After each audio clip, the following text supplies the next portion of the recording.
muito obrigado pela sua presença, por estarem aqui e compartilharem conosco essa oportunidade de refletir sobre os tesouros do Espiritismo, do Consolador prometido para a humanidade. Quando Allan Kardec foi convidado a presenciar os fenômenos das mesas girantes, todos se perdiam na curiosidade, no impacto que aqueles fenômenos provocavam. Viam naqueles fatos extraordinários mais um elemento de entretenimento, porque ainda o entretenimento é o que chama a atenção de milhões e milhões de corações que estagiam na carne.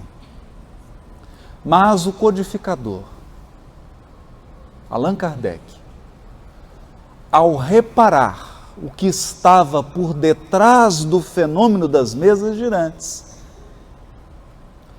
conseguiu enxergar o que muitos só puderam fazer muito tempo depois.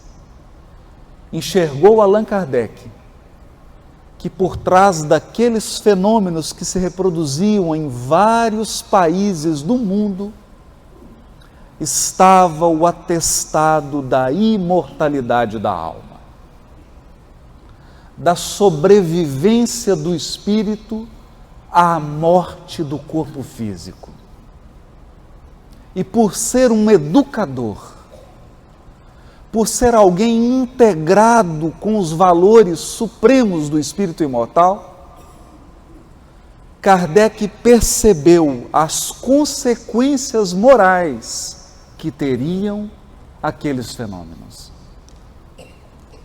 O impacto que provocaria nas pessoas e nas comunidades estarem diante de fatos que atestam a imortalidade da alma. Aproveitando tudo que de melhor poderia dar o fenômeno, o codificador altera o sistema de contato com as mesas girantes e começa a propor perguntas. O resto é a história do Espiritismo e todos nós sabemos. Passados alguns anos, já amadurecido no diálogo com os espíritos, já fortalecido nas suas convicções, absolutamente seguro da imortalidade da alma, Kardec escreve, num período de férias no litoral francês, o Evangelho segundo o Espiritismo. Pontuando, frisando e deixando claro para as gerações futuras que o Espiritismo era o consolador prometido pelo governador do orbe. E é num dos seus capítulos, chamado Meu Reino Não É Deste Mundo, no item 5, que Kardec escreve um item intrigante. E é a partir desse item que nós convidamos a todos à reflexão da noite sobre o bom ânimo. O item recebe o título de O Ponto de Vista.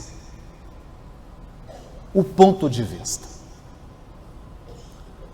É intuitivo para todos nós aqui presentes, encarnados e desencarnados, que a visão que você tem de um objeto depende da posição em que você decide se colocar para observá-lo. É assim que Joinville, essa cidade maravilhosa, pode ser conhecida por alguém que anda por ela a pé. mas você terá outra visão se resolver percorrê-la com um veículo. Terá uma visão completamente diferente se sobrevoar a cidade de Joinville. E acredite, se você observar essa maravilhosa cidade de um alto de uma montanha, de um ponto muito alto, a sua visão será completamente diferente. Se isso vale para objetos materiais, vale também para pessoas e para circunstâncias. Nós escolhemos o que queremos enxergar. Somos nós que optamos o que queremos ver, porque quase todos os objetos e quase todas as pessoas oferecem ao nosso olhar muitos ângulos. Você pode escolher olhar o lado sombrio de uma criatura. Você pode se especializar em olhar o defeito de alguém. E de tanto olhar com uma lupa para as deficiências de alguém, depois de um tempo de observação, você se convence de que essa pessoa é só sombra. Mas alguém que a ama, alguém que observa essa mesma pessoa pela lente do amor, será capaz de encontrar ângulos, aspectos e características que você não foi capaz de enxergar. É assim conosco também nas circunstâncias. Os fatos que há 10 anos atrás lhe pareciam tropeços, infelicidades, contratempos, se revelaram à medida que seu espírito foi amadurecendo na experiência humana, se revelaram fatos proveitosos e educativos. Se não doces, se não felizes, pelo menos educativos. Nos fizeram crescer. Porque a dor e a lágrima também nos faz crescer. O sofrimento também, muitas vezes, faz o trabalho que nós não permitimos, que nós não demos permissão para o amor fazer. É assim que Kardec inicia esse item extraordinário do Evangelho segundo o Espiritismo, o ponto de vista, dizendo: a ideia clara e precisa que se faça da vida futura proporciona inabalável fé no porvir. Não se trata de uma crença fugidia. Kardec aqui não está falando de um sentimento de entusiasmo juvenil. Não está dizendo de algo que toma conta de nós e 3 minutos depois vai embora. Não. Está falando de uma inabalável fé no porvir. Essa inabalável fé na vida futura depende, é claro, de uma ideia precisa e clara da vida futura. Não bastam contos de fadas, não bastam histórias simbólicas, não basta uma visão vaga, é preciso uma ideia precisa, detalhada da vida futura. Essa ideia o Espiritismo a traz por completo. Ele explica a vida futura, sem devaneios, sem fantasias. Explica o processo de desencarnação. Explica as leis divinas que regem o nosso progresso espiritual. Ele nos orienta sobre o que esperar e o que não esperar. do que se trata a vida futura. E não apenas como uma teoria, uma hipótese, mas baseado em fatos ocorridos e que podem ser presenciados até hoje. Fatos que atestam a imortalidade da alma. E prossegue o codificador. Fé que acarreta enormes consequências sobre a moralização dos homens, porque muda completamente o ponto de vista sob o qual encaram eles a vida terrena. A vida terrena. A visão que você tem da vida futura, da vida que nos aguarda após o túmulo, determina o seu ponto de vista sobre a vida presente, sobre a vida material. Visão que determinará aspectos morais da maior relevância na vida de todos nós. Essa é a mensagem central do Espiritismo. Esse é o coração do Espiritismo. Nos colocar num ponto de vista que nos permita olhar para a vida material, para a vida física, para as perdas, para os prejuízos, para as injustiças, para as crueldades, para a maldade, com um outro olhar. De um lugar diferente. Mas acontece que milhões e milhões de criaturas que se movimentam hoje no auge da transição planetária escolheram outro ponto de vista, escolheram outro lugar do qual observam a vida material. É o que Kardec destaca. No parágrafo seguinte, pelo simples fato de duvidar da vida futura, o homem dirige todos os seus pensamentos para a vida terrestre. Pelo simples fato de duvidar. Porque é uma questão de atenção. Você não escolhe se posicionar e olhar a partir de um ponto que você tem dúvida.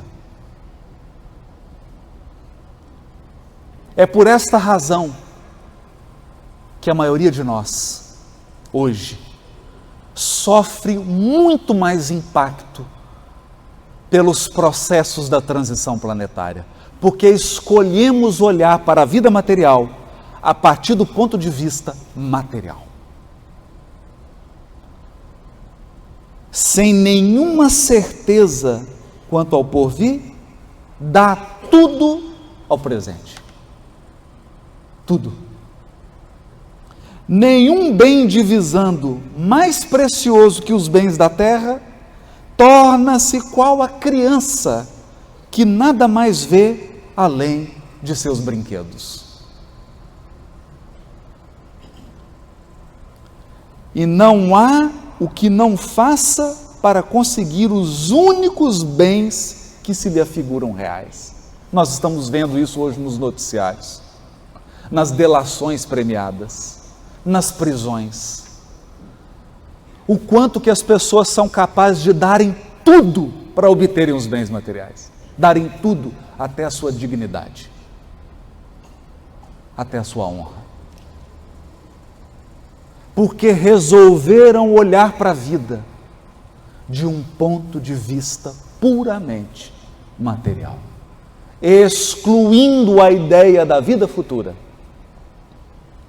Prossegue o codificador, a perda do menor desses bens lhe ocasiona causticamente pesar. Não é um pesar simples. é um pesar ácido. Porque aquele indivíduo colocou tudo, toda a sua esperança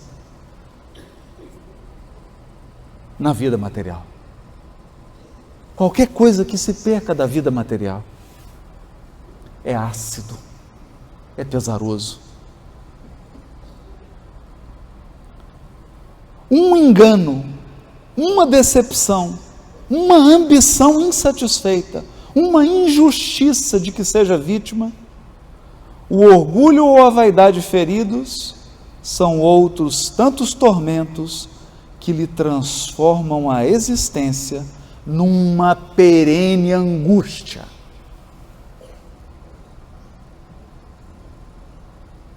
E o sentimento que se alastrou hoje pelo mundo é o sentimento da angústia, consequência natural do materialismo que tomou conta dos corações humanos. Angústia. Angústia. Angústia porque um ser amado passou pela desencarnação. Angústia porque uma injustiça lhe foi cometida. Angústia por uma privação numa relação afetiva. Angústia por um dissabor no trabalho, na vida. E assim, utilizando a metáfora do codificador, milhões e milhões de criaturas vivem hoje no corpo como se fossem crianças. Crianças que lembram bebês com seus brinquedos. É por esta razão que o suicídio tem assumido proporções extraordinárias entre jovens, até em crianças. A depressão nunca foi tão grande. Todos nós, nesse momento de crise do orbe terreno, experimentamos angústia, um aperto no coração, em função da insegurança da vida, da imprevisibilidade da vida, porque a vida escapa do nosso controle. A vida se recusa a obedecer às nossas ordens, e a vida ocorre tal qual ela quer, nos surpreendendo, nos desafiando e nos apresentando oportunidades únicas de crescimento. Prossegue Kardec dizendo: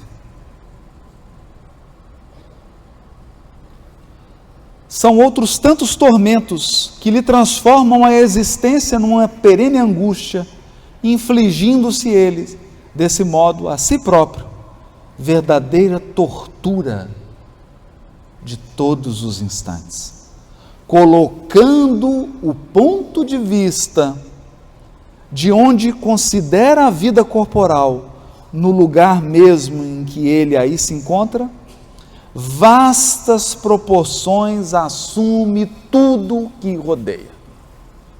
Claro. O que o codificador está dizendo? Se você escolher olhar para a vida do ponto de vista material, tudo assume uma proporção gigantesca. Tudo.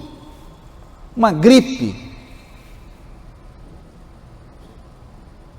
um dissabor, uma decepção amorosa, um emprego que você perde,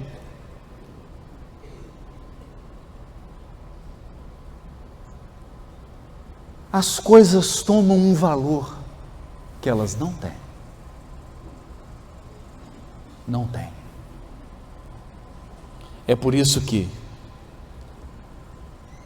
descrevendo a situação contrária, descrevendo a situação que o Consolador prometido nos convida, que é nos colocar de um ponto de vista espiritual.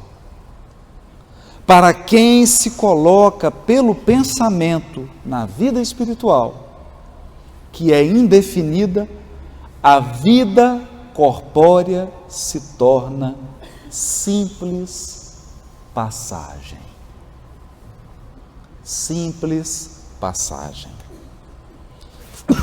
Breve estada num país ingrato. Olha a observação do codificador. É um breve estágio em um país ingrato.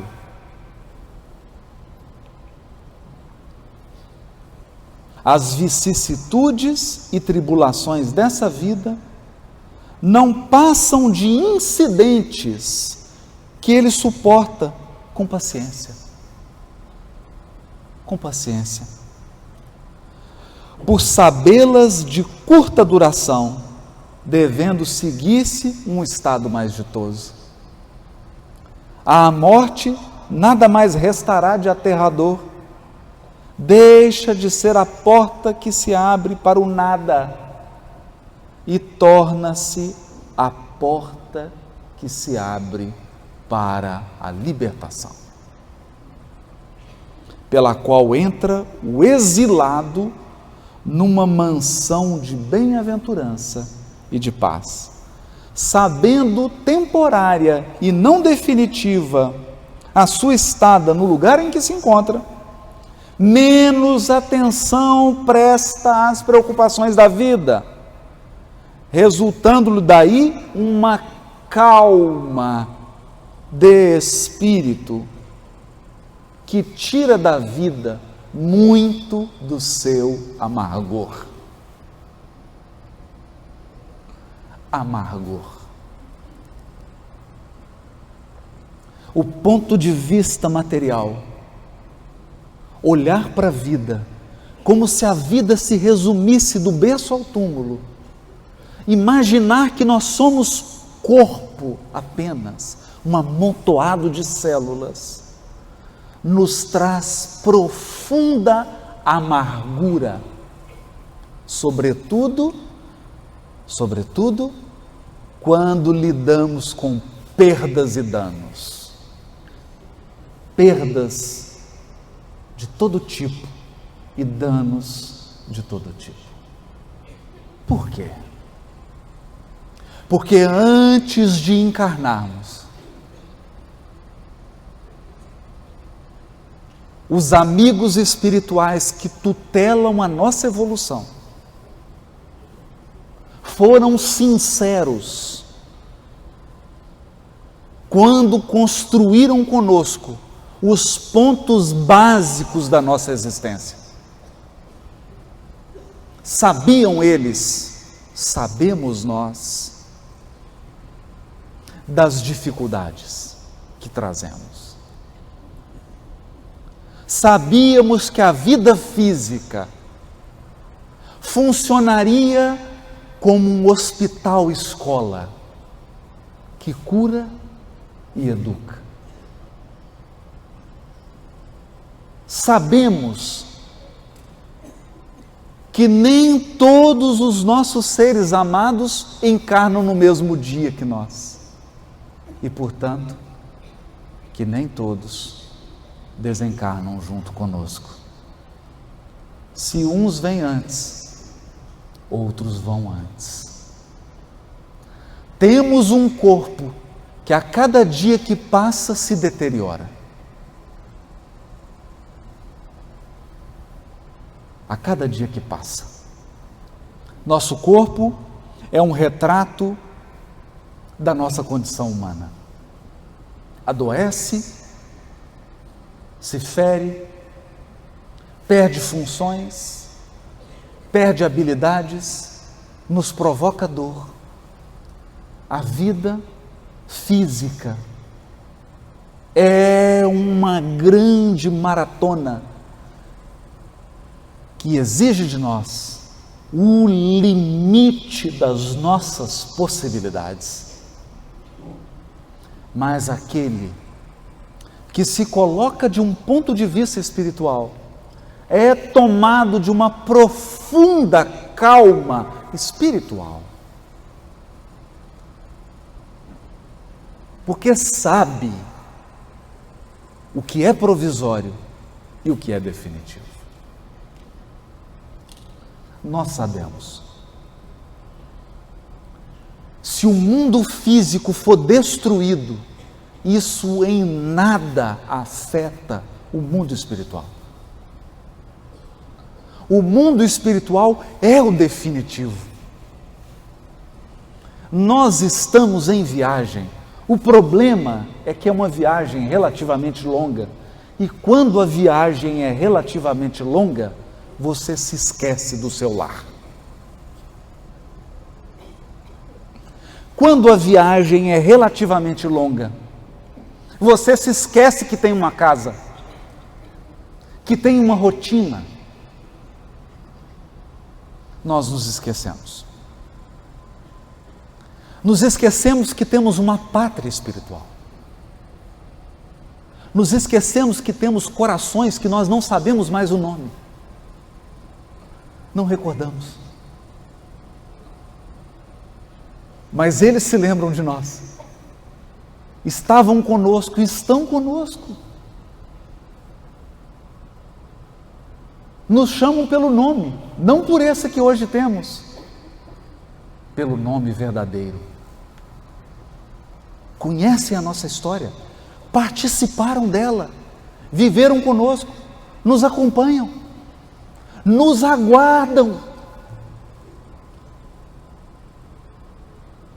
Prova disso, visita um doente em fase terminal.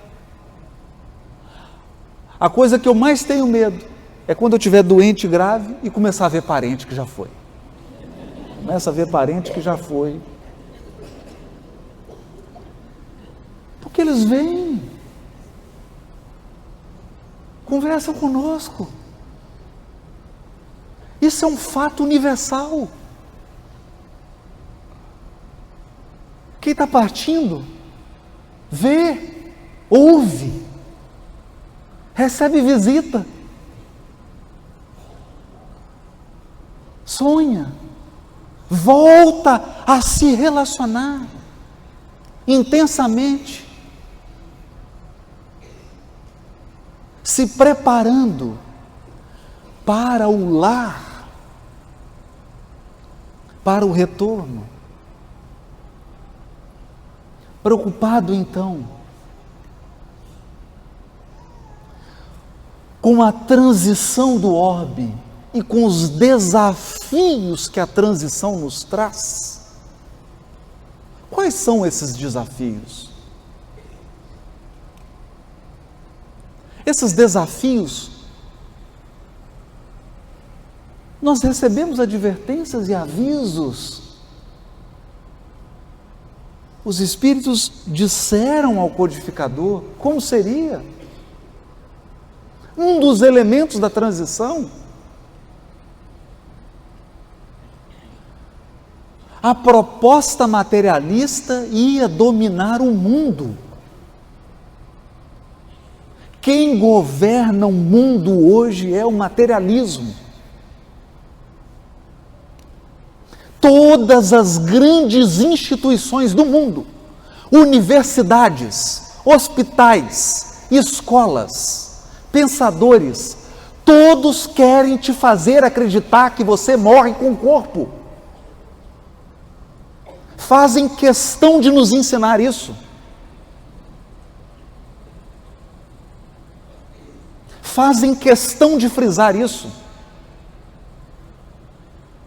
Se você diz que não acredita nesse modelo materialista, às vezes você é excluído na empresa, na repartição pública, na universidade. Você não consegue bolsa. Se você é professor, você é isolado dos colegas, porque é bonito ser materialista.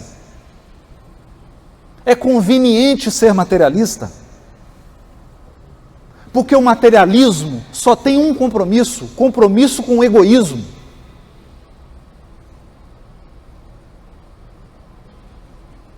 O materialismo, diria Kardec, em se alastrando, cria uma sociedade de egoístas ególatras.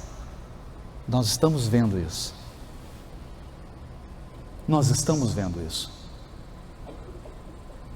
O problema do mundo não é em si um problema de maldade, é um problema de egoísmo. Porque muitos dos males que são causados não porque a pessoa queria causar um mal. Não. Ela causou um mal porque ela só quer o bem dela. Porque ela sequer foi capaz de enxergar o outro. Porque ela sequer foi capaz de sentir o coração do outro.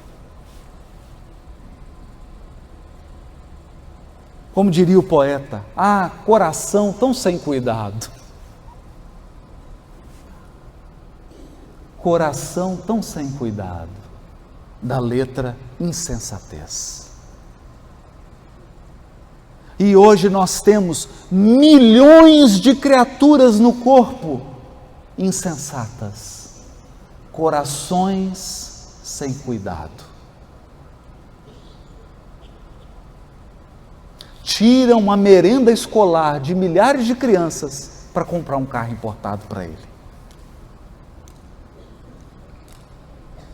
Levam instituições respeitabilíssimas quase à bancarrota para poder ter um dinheiro aplicado na Suíça.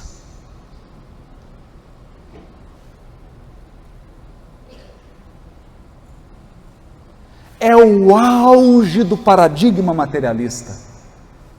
E se você levanta uma voz, na universidade, se você levanta uma voz num tribunal de justiça, se você levanta uma voz no legislativo, dizendo que a vida verdadeira é espiritual, você é tido como um louco.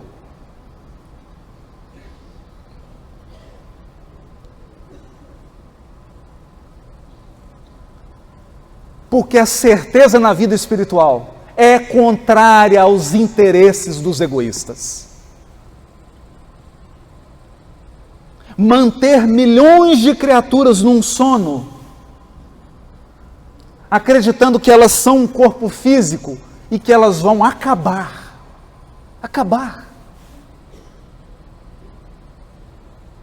Com a morte é interessante, é rentável, atende muitos interesses. É por isso então que o mundo vive uma escalada de angústia. Jovens de 17, 18 anos, suicidando em faculdades de medicina.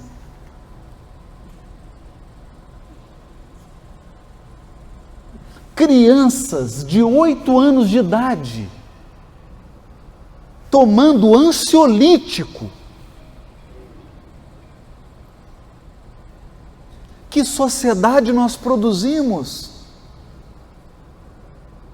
Que sociedade nós construímos?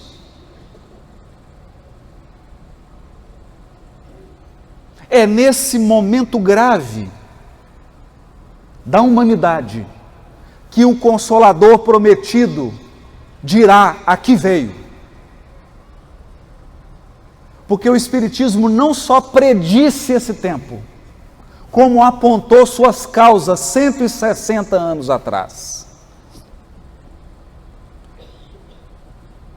160 anos atrás nós fomos avisados. No livro Obras Póstumas, há a mensagem de um espírita dirigindo a Kardec, dizendo assim, que a transição, que esse momento grave, seria marcado por dois fenômenos. O suicídio se multiplicaria. E a loucura entendida como todo distúrbio psíquico, psicológico, anímico, atingiria um tão alto grau que as pessoas seriam riscadas do livro da vida antes mesmo de morrerem.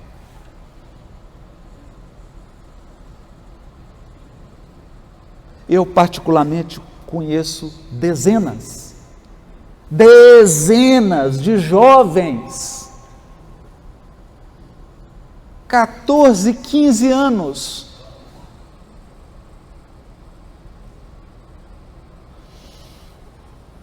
que já não estão vivos nem mortos, porque perderam o bem mais precioso que você pode ter.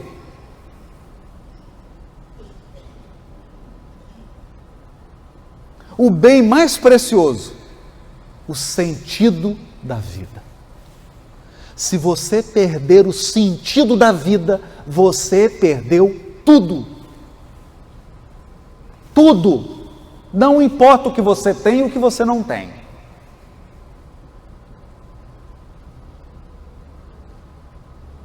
Diante desse patrimônio bilionário, todos os bens são centavos. O sentido da vida.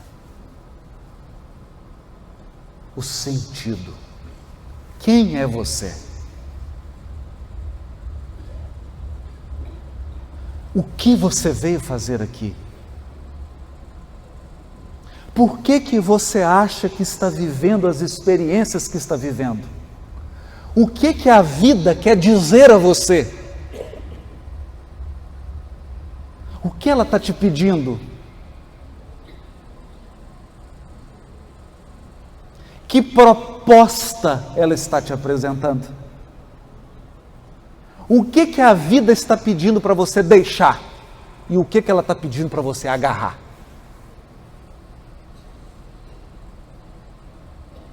Perguntas simples, que serão respondidas no silêncio das suas noites. Quando você entrar no teu aposento íntimo, o local mais silencioso do mundo, o local mais escondido, o menos visitado da terra, seu coração. E orar em segredo àquele que vê em segredo.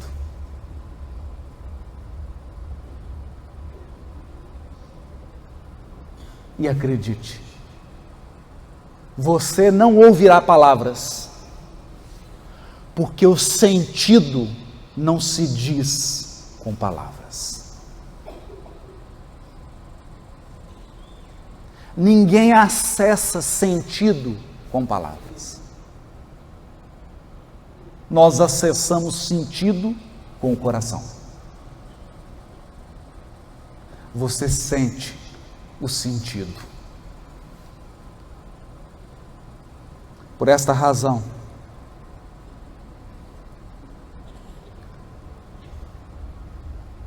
no livro Alvorada do Reino, o título é sugestivo, porque Emmanuel não dá nenhum título ao acaso. Alvorada do Reino. Não é possível ver o nascer do sol sem passar pela madrugada. Para ver a alvorada, é necessário atravessar a madrugada. e a madrugada é fria, é solitária, é angustiante. A alvorada do reino. O capítulo é nunca desfalecer, nunca entregar, nunca jogar a toalha, nunca desfalecer. Nesse capítulo, Emmanuel comenta um intrigante versículo, e a gente fica pensando, por que ao comentar esse versículo ele deu esse título ao capítulo? O versículo é: orar sempre e não desanimar. Lucas 18:1. Orar sempre e nunca desanimar. Comenta o benfeitor: não permitas que os problemas externos, inclusive os problemas do seu próprio corpo, te inabilitem para o serviço da tua iluminação. Não permita. Os problemas podem fazer tudo com você, e eles fazem tudo, eles esmagam a gente. Eles arrancam lágrimas. Eles tiram às vezes até a nossa paciência, mas eles não podem nos inabilitar para o trabalho da nossa própria iluminação pessoal. Como diria o filme com Will Smith, essa é a beleza colateral. Pode acontecer tudo com você, mas não perca a sua capacidade de enxergar a beleza colateral.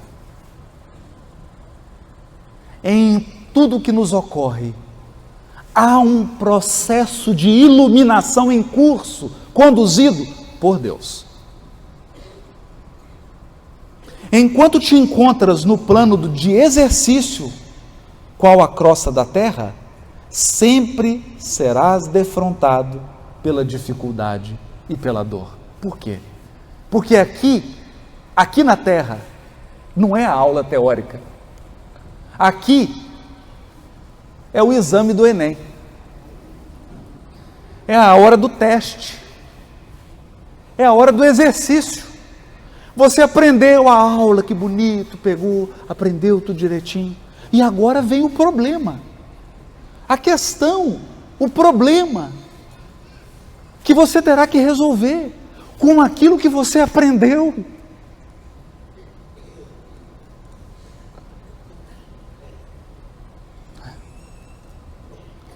A lição dada é caminho para novas lições. Você aprendeu uma lição? Espera outra.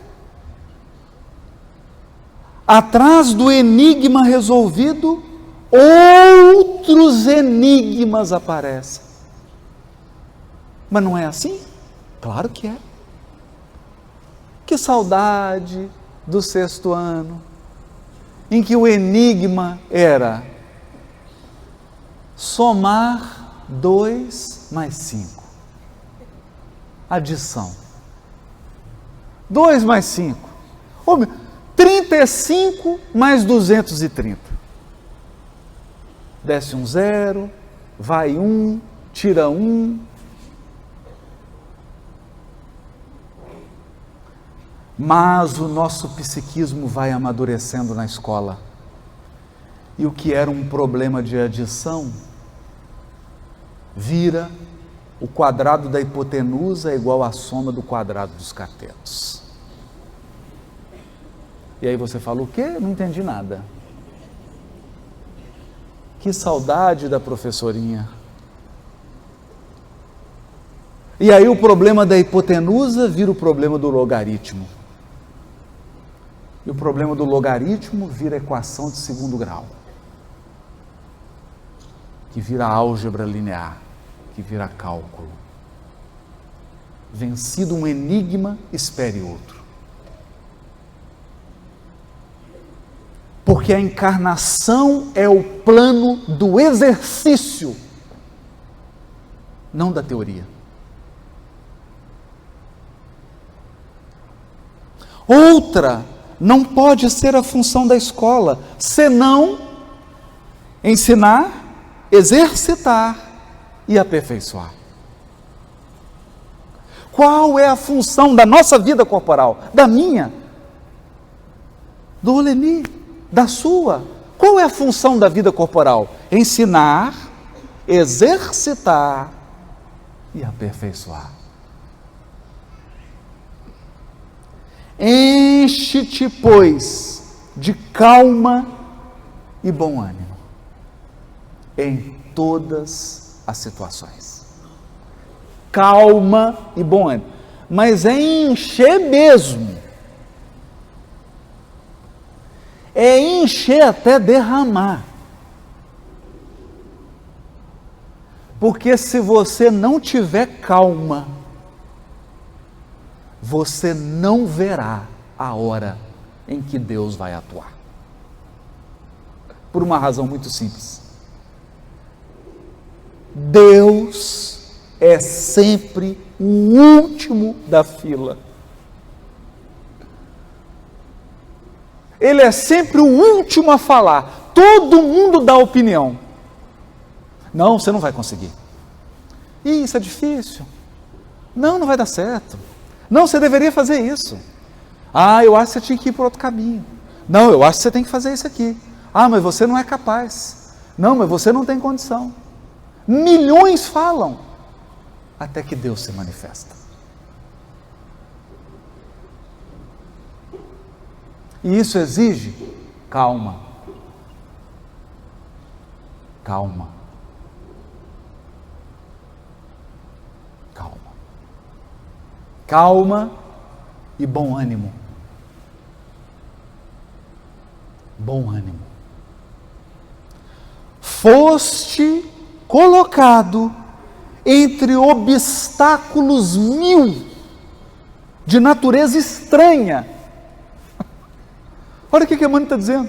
Todos nós estamos mergulhados em 1000 obstáculos estranhos. Tem hora que você olha para a situação da sua vida, da minha, e você fala assim, eu não estou entendendo nada. Que dificuldade é essa? Por que eu estou passando por isso? Não faz o mínimo sentido. É isso mesmo. Foste colocado entre obstáculos 1000 de natureza estranha, para que, vencendo inibições fora de ti, aprendas a superar as tuas limitações.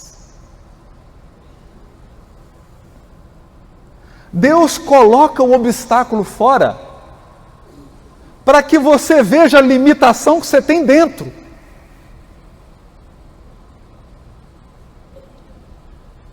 Porque se não fosse o obstáculo interior, você não enxergaria a limitação interior.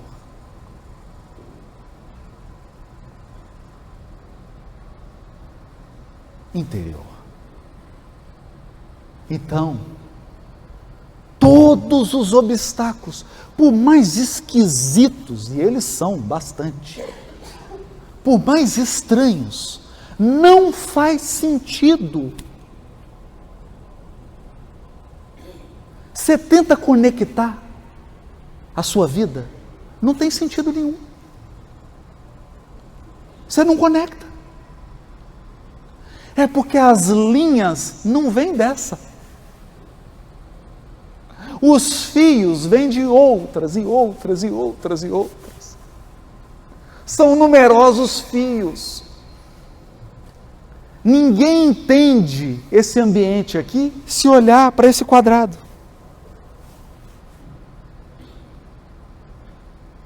E encarnado, nós não teremos a visão do conjunto.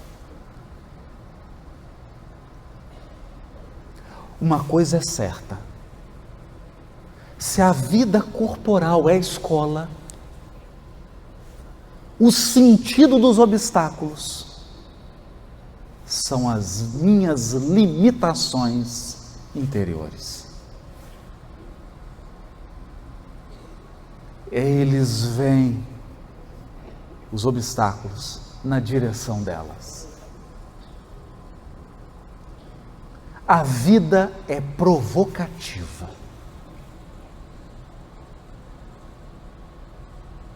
Há um filósofo italiano que diz assim: ninguém nasce com vocação, esquece isso. Vocação para nada. A vida é uma provocação. A vida te provoca. Ela é provocativa. E aí você responde à provocação. Essa resposta, diz esse pensador, as pessoas chamam de vocação. Pensem em algo. Jean-Jacques Rousseau colocou seus filhos num orfanato.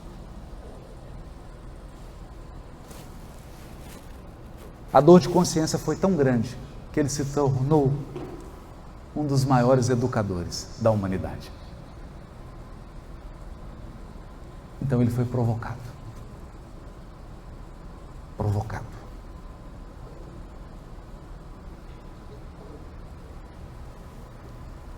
Enquanto a comunidade terrestre não se adaptar à nova luz, respirarás cercado de lágrimas inquietantes, de gestos impensados e de sentimentos escuros.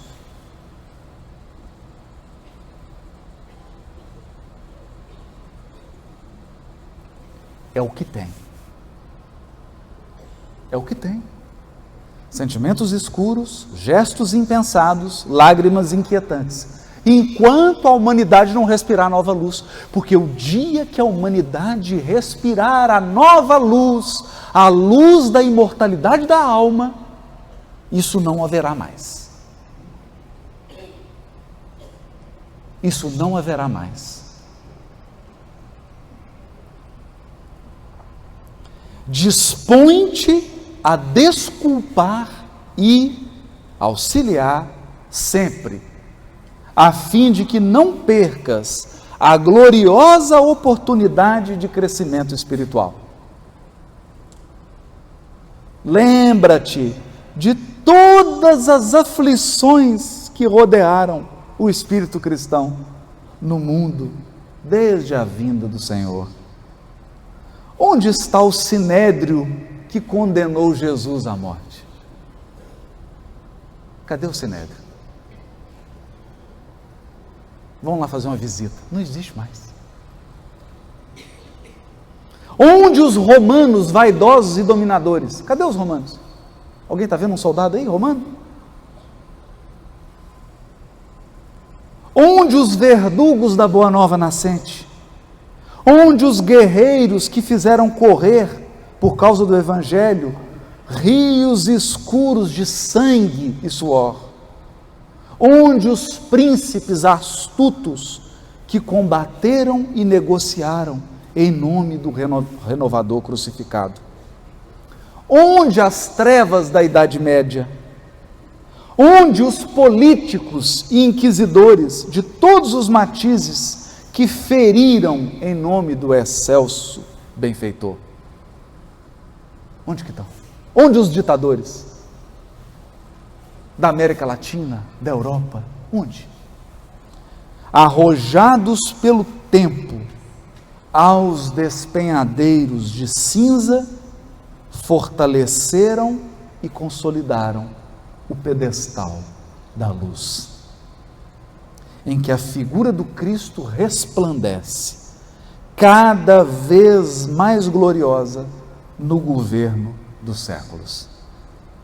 Centraliza-te no esforço de ajudar no bem comum, seguindo com a tua cruz ao encontro da ressurreição divina, nas surpresas constrangedoras da marcha, nas surpresas